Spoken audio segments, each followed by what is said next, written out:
Welcome to SUNCOAST FYI. I'm your host, Nancy O'Neill.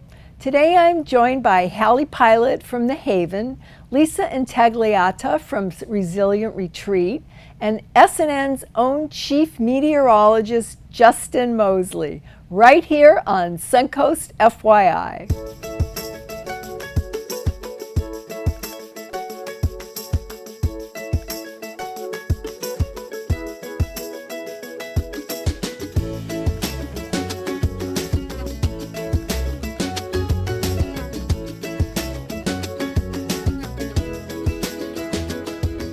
Since 1954, The Haven has been an invaluable resource for those living with mental and physical disabilities on the Suncoast.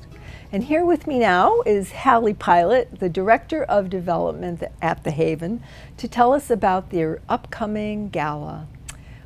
Well, welcome back in a different position. It's lovely to see you. Thank you. So good to see you. And since you've left SNN, you've now come upon this wonderful, wonderful mission that you've taken on.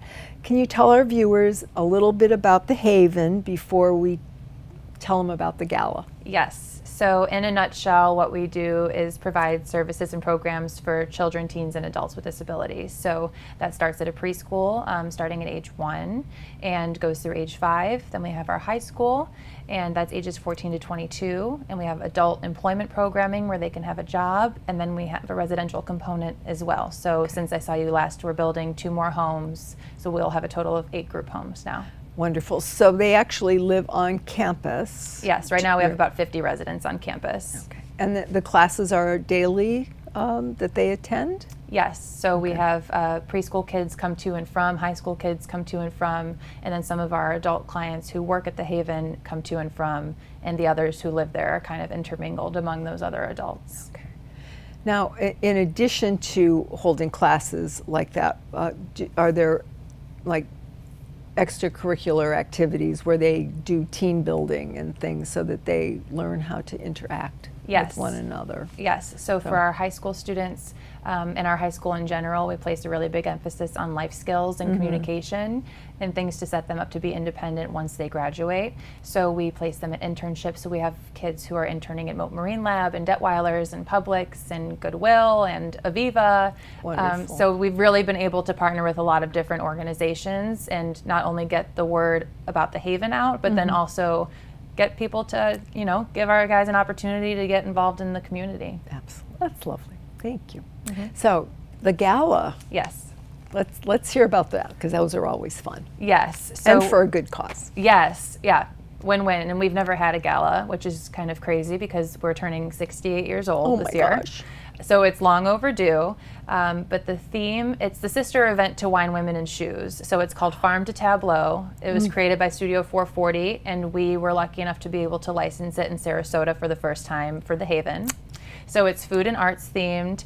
Our theme is My Disability is My Superpower. So it's all very like Roy Lichtenstein and superheroes and comic book art themed.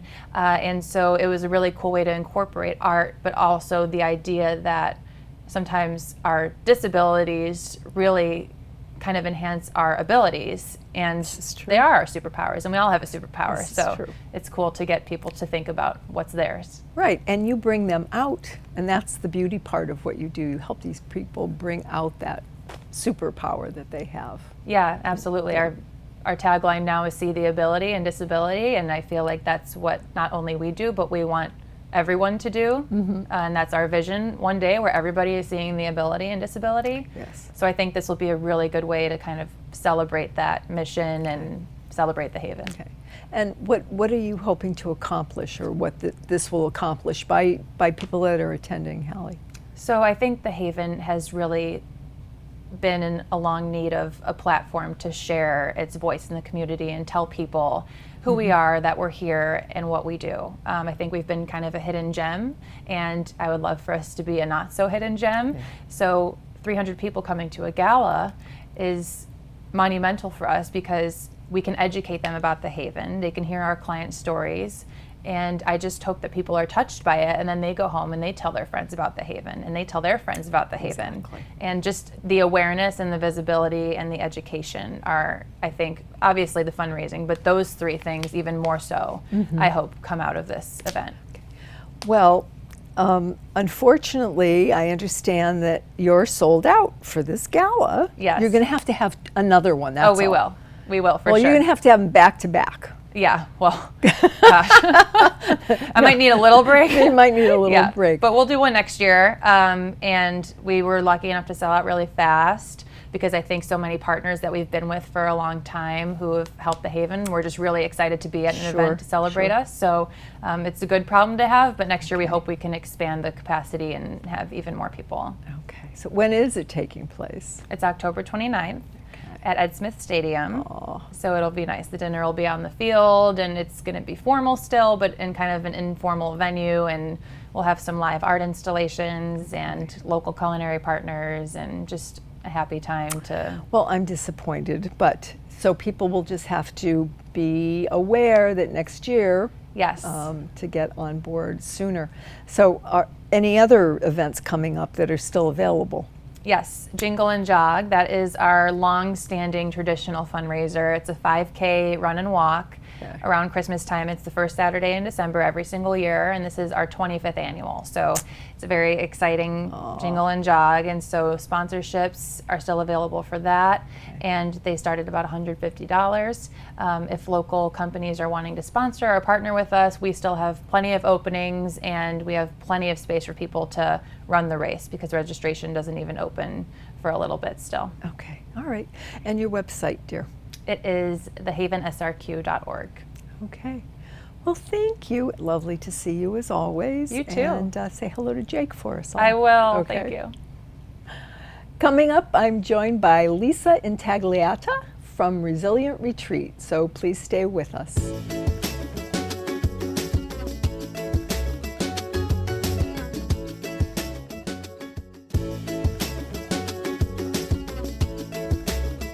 Resilient Retreat provides free and confidential programs for survivors of abuse, first responders, and helping professionals to heal the impacts of trauma on the mind, body, and spirit.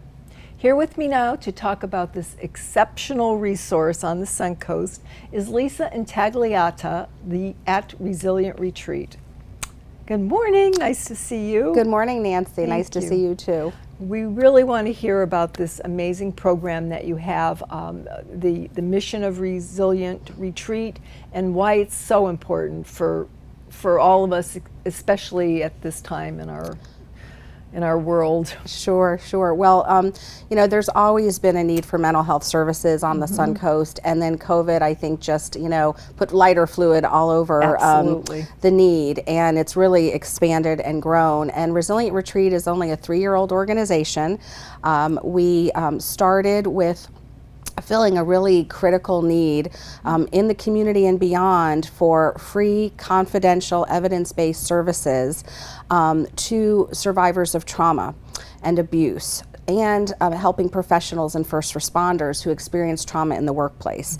So our mission is really to empower survivors of trauma to thrive, to build community, and to provide self-care for them, and let them know it's okay to practice self-care. Absolutely. So what are some of the examples of the programs that these people participate in, Lisa? So we currently have day programs going on both in person and virtually, and we offer mind, body, and spirit holistic programs, and those would include things like trauma-informed yoga, mindfulness classes, meditation, nature walks, sound baths, poetry healing, journaling, a lot of exercise classes, body work like foam rolling. We store a lot of trauma in the body, so the physical part is very important. And then we also have a little bit more extensive programming with equine therapy that's over many weeks, which is great. And we have horses out at our property. We partner with local equine therapy, PATH certified trainers like Prospect Riding Center. And then we also offer neurofeedback, which is a very low, non-invasive modality to help connect brain waves that might have sort of unlinked because of that trauma. Sure. So I'm familiar with that a little Yeah. bit. So they're kind of caps? Yes, they put little electrodes, just like an EKG for your heart. It's a sort of an EKG for your brain. And what that can read is just those disconnects in your brain waves. So just like your heart has, a heartbeat and heart waves on an EKG, so does your brain. And in trauma, research has shown where there's just some disconnects that form because of trauma, and these neural pathways can be rebuilt again. The body is an amazing thing, and through neurofeedback, they can then bridge that disconnect again. Awesome. Now, who leads these groups, Lisa? So our certified trauma professionals, our clinical director at Resilient Retreat, and a plethora of volunteers who are experienced in these various different modalities and programs. Now you were saying that you obviously have a location and property, but you also have grand opening activities. We do. So the last 3 years we've been building on our 84 acres of property east of I-75 on Fruitville Road that was generously donated to us, and it's conservation property. So we're only going to be building on less than 1%, and that's perfect because it's a beautiful natural healing environment. Beautiful outdoor spaces, oak trees, Spanish moss, horse paddocks. It's really idyllic. And so now our buildings are almost completed, and we're going to have our big grand opening October 18th. We have our building dedication, and we're going to be burying a time capsule on the property, and we invite the public. It's free and open to the public. We're going to be giving tours and little samples of our programs that we offer to our participants. October 18th. October 18th. And what time will that? 9 to noon. 9 to noon, and you can go on our website. There's further details. You can register on our website. Again, free, open to the community. And then November 3rd, we have our official ribbon cutting and celebration luncheon for our grand opening, featuring our celebrity and actress and trauma survivor herself, Ashley Judd. Oh my goodness, Yeah, that's so we're amazing. thrilled to have her. So the tickets are available on your website? They are. Okay. Yes. How about the application process, and then we'll get to Sure. how can people So reach you? participants, if they're interested in our services, they can simply call us at 941-343-0039 and do a simple assessment with our clinical team. Takes 10 minutes. And again, if you fall in that category of an adult survivor of abuse, again, child abuse, domestic violence, sexual violence, including sex trafficking, or if you're a first responder or helping professional, our services are there for you, free, confidential, and evidence-based. That's amazing, because I was just going to ask you if there was a cost involved. Yes, no, due to the generosity of the Suncoast and wonderful philanthropists in our community, wonderful foundations, we're able to provide this at no cost. Okay. And please tell our viewers your website, and we'll Sure. run that across the bottom. www.resilientretreat.org. Awesome. Well, thank you for spearheading this, because I know you took this on, and you've created a beautiful place to help people in need. So thank you, Lisa. You're very welcome. It's our pleasure. Up next on SUNCOAST FYI, I sit down with SNN's Chief Meteorologist, Justin Mosley. So don't go anywhere.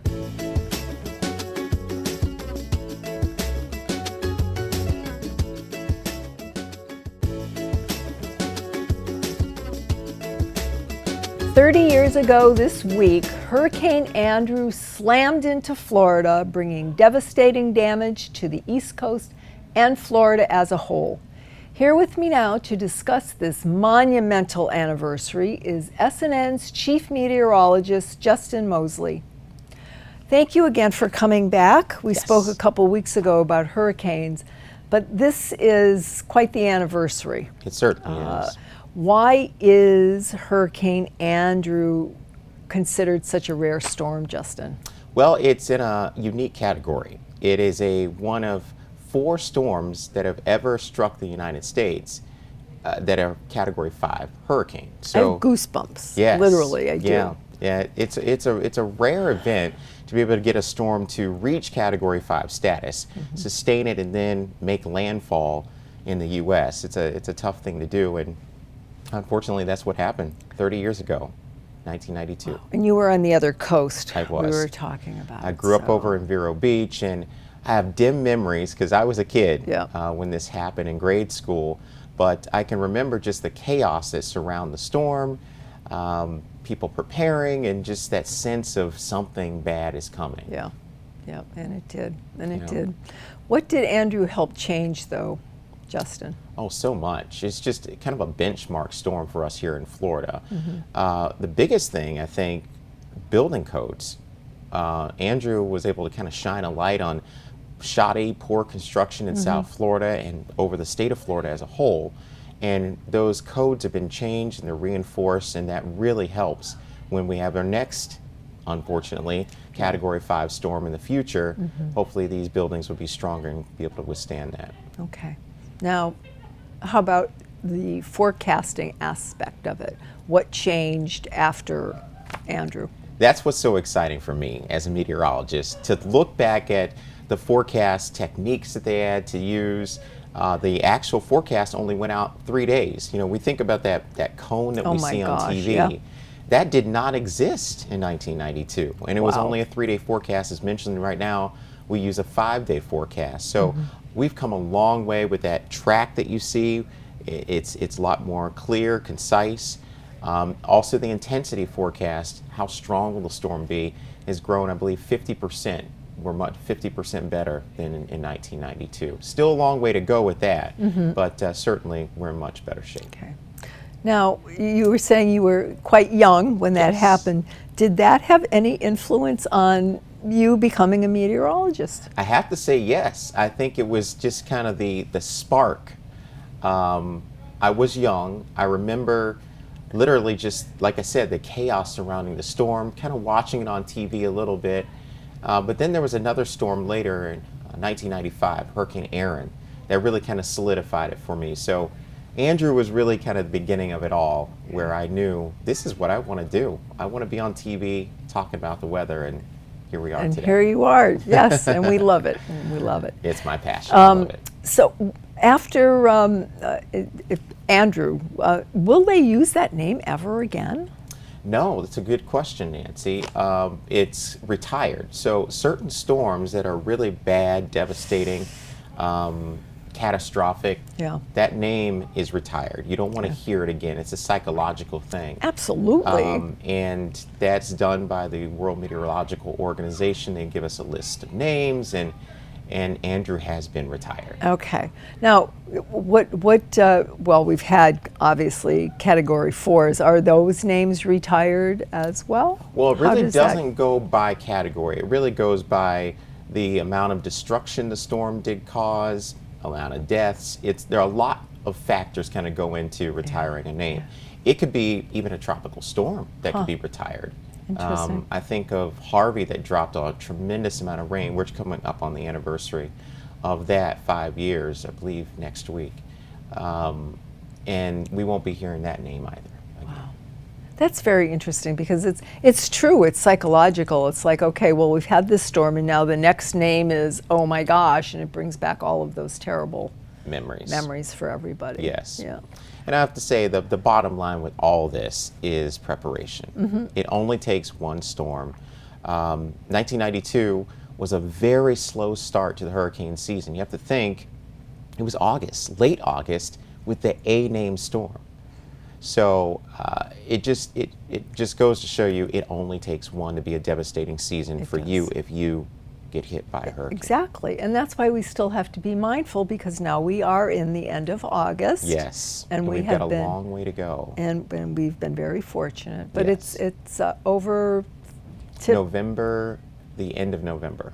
The end of November. Yeah, we've got a long way to go. And we're technically in the heart of the hurricane season. The bulk of hurricane activity happens between August 20th and about October 20th.